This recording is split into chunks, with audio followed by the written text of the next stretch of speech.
আসসালামু আলাইকুম dear viewers, যে যেখান থেকে রেসিপিটি দেখছেন আশা করছি ভালো আছেন। আজকে মাছের একটা ভীষণ টেস্টি রেসিপি শেয়ার করছি। যখন আমি কাউকে দাওয়াত দেই, বাসায় যখন গেস্ট আসে, তখন অনেক কিছু রান্নার মধ্যে কিন্তু একটা মাছের আইটেমও করি। এরকম একটা মাছ রান্না করলে সবাই কিন্তু খেয়ে আমাকে খুবই প্রশংসা করে। আপনাদের সাথে শেয়ার করছি আজকের এই রেসিপি। সরিষা বাটা দিয়ে রুই মাছ রান্না করে দেখাচ্ছি। রুই মাছটাকে প্রথমে সিরকা পানিতে 10 মিনিট ভিজিয়ে রেখেছিলাম, এরপর পরিষ্কার করে পানিতে ধুয়ে নিয়েছি। সামান্য পরিমাণ লবণ হলুদ মাখিয়ে রাখছি। 6 পিস এই মাছের জন্য মশলা রেডি করে নিচ্ছি। 2 চা চামচ নিচ্ছি পেঁয়াজ বাটা, 1 চা চামচ রসুন বাটা আর সরিষা বাটা নিয়ে নিচ্ছি 4 চা চামচ। সামান্য পরিমাণ সরিষার তেল দিয়ে দিচ্ছি আর দিয়ে দিচ্ছি 1 চা চামচ মরিচ গুঁড়ো। এখানে কোনো আর মশলার মধ্যে কোনো হলুদ গুঁড়ো ব্যবহার করব না, শুধুমাত্র মাছের মধ্যে একটু হলুদ দিয়ে মাখিয়ে রেখেছিলাম। এখন সরিষার তেলের মধ্যে মাছগুলো ভেজে নিচ্ছি। রান্নাটা অবশ্যই আমি সরিষার তেলেই করি।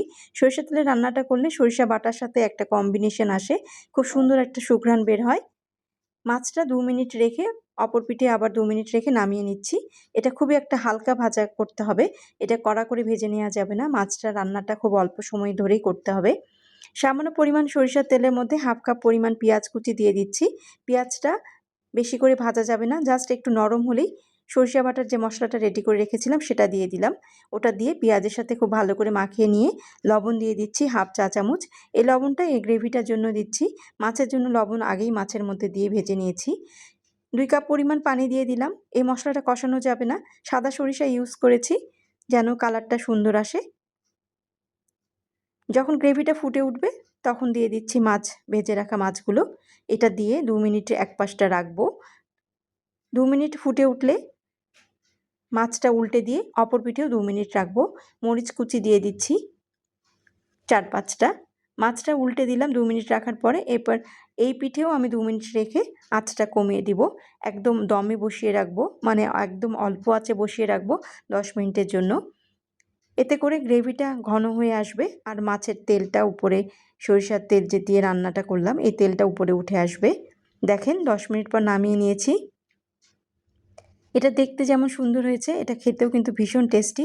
সরিষার তেল, সরিষা বাটা, কাঁচামরিচের একটা খুব সুন্দর গন্ধ বের হয়ে আসছে। সার্ভিং প্লেটে আমি প্রথমে গ্রেভিটা দিয়ে দিচ্ছি, এরপরে মাছগুলো একে একে করে সাজিয়ে দিচ্ছি। এরকম সুন্দর করে সাজিয়ে টেবিলে রাখলে দেখবেন যে গেস্টরা অনেক রান্নার মধ্যে আপনার এই মাছের দিকে বেশি পছন্দ করছে, এই মাছটাই বেশি খেতে নিতে চাচ্ছে। দেখেন উপর দিয়ে আরেকটু গ্রেভি ছড়িয়ে দিচ্ছি। এটা দেখতে যেমন সুন্দর, এটা খেতেও কিন্তু ভীষণ ভালো লাগে। আর এই গ্রেভিটা দিয়েই ভাতটা খেতে বেশি মজা লাগে।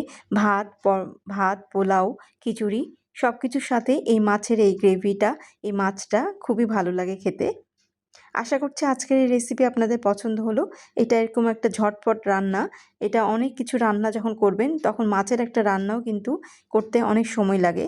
কিন্তু এই রান্নাটা করে দেখবেন, এটা একদম খুবই অল্প সময়ে রান্না করা যায়, মশলাও খুবই কম লাগে আর খেতে তো ভীষণ টেস্টি হয়। এটার যে গ্রেভিটা দিয়েই ভাতটা খেতে বেশি মজা লাগে। আজকে আসছি, ভালো থাকবেন।